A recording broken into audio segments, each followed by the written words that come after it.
அன்பு நெஞ்சங்களுக்கு இனிய இனிய வணக்கங்கள்ங்க. டெல்லியில நடந்து கொண்டிருக்கிற போராட்டம் நாளுக்கு நாள் தீவிரமடைஞ்சுக்கிட்டே இருக்குங்க.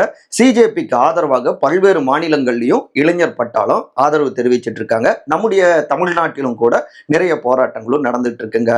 பாலன் இல்லம் தமிழ்நாட்டுடைய ஜந்தர் மந்தராக மாறிக்கொண்டிருக்கு. அதே நேரத்துல சிஜேபி முன்வைத்திருக்கிற 4 அரசியல் அஸ்திரங்கள் கோரிக்கைகள்னு கூட சொல்லலாம். இதில் பின் வாங்குகிறதா, இறங்கி வருகிறதா பாஜக? ஏன்னா நிறைய அரசியல் கணக்குகள்லாம் மாறிக்கொண்டே இருக்கு. திமுக இப்படி பல விஷயங்கள் உள்ள இருக்குங்க. இன்னொரு பக்கம் ஆஹா இதுவல்லவோ கண்டனம் அப்படின்னு சர்க்காசமாக தெரிவிக்கிறாங்க கூட்டணி கட்சியினரே தாவேக அரசாங்கத்தை பார்த்து. அதன் தொடர்ச்சியாக சீமானா அவர் யாருன்னா அப்படின்னு சிட்டிங் அமைச்சர் விஜய் பாலாஜி கேட்கிறாரு. சீமானா யாரா இங்க பாருங்க அப்படிங்கிறாங்க அவங்களுடைய தம்பி தங்கைகள். இந்த பின்னணிகள் தான் இன்றைய நம்முடைய இளங்கோவன் எக்ஸ்பிரஸ். நான் உங்கள் சகோ சே த இளங்கோவன். நிகழ்ச்சிக்கு போகலாம்.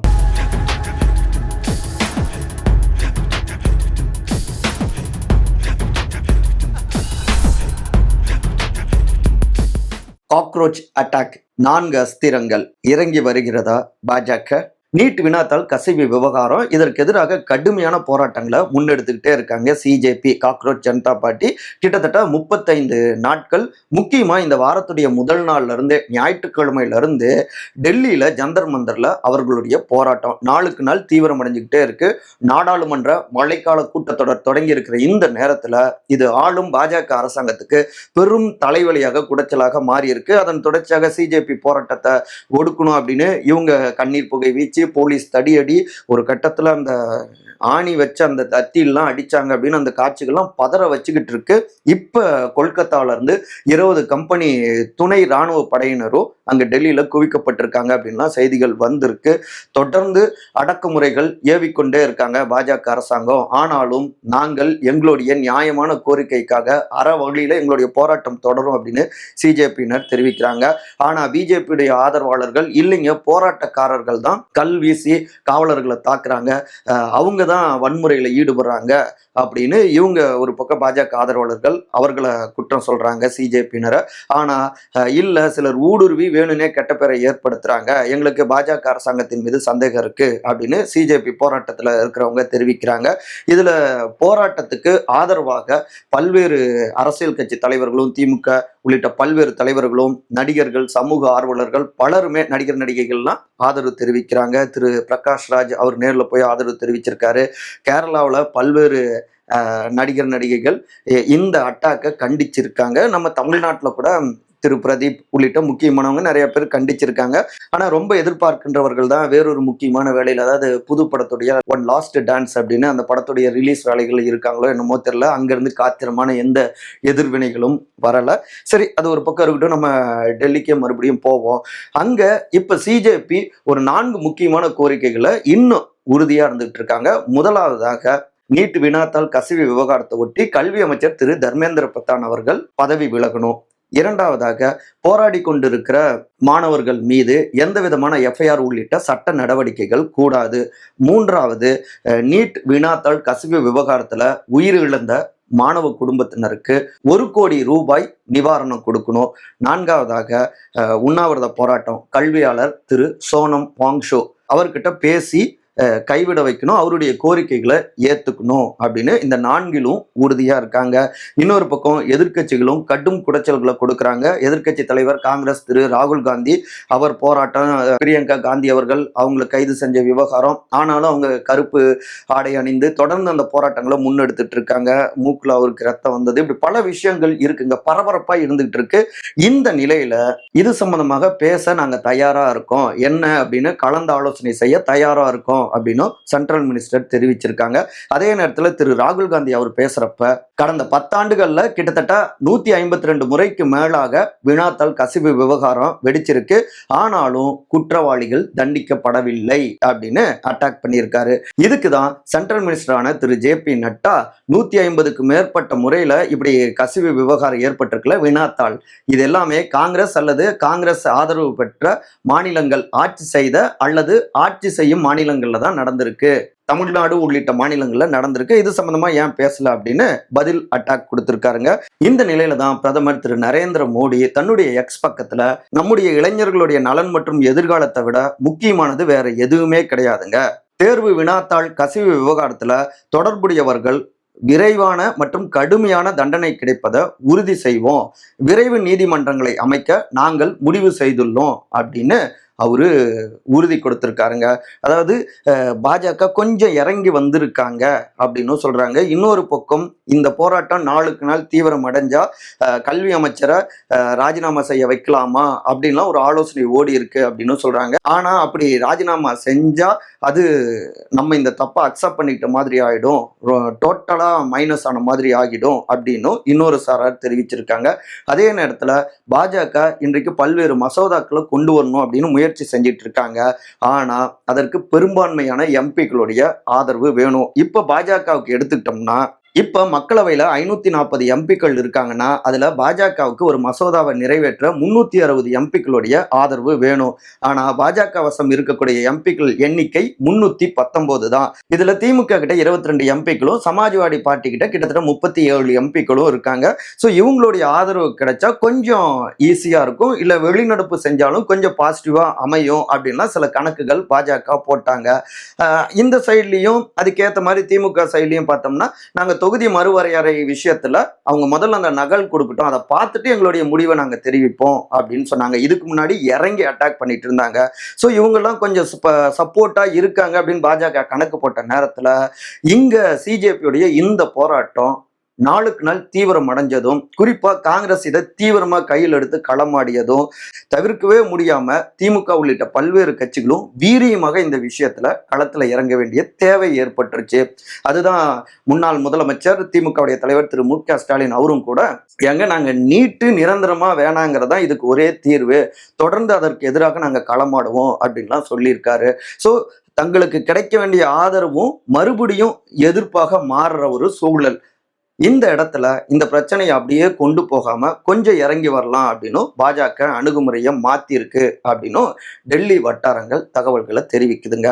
டெல்லி போராட்டம், ஆஹா இதுவல்லவோ கண்டனம், தாவேக்காவுக்கு வலுக்கும் எதிர்ப்புகள்.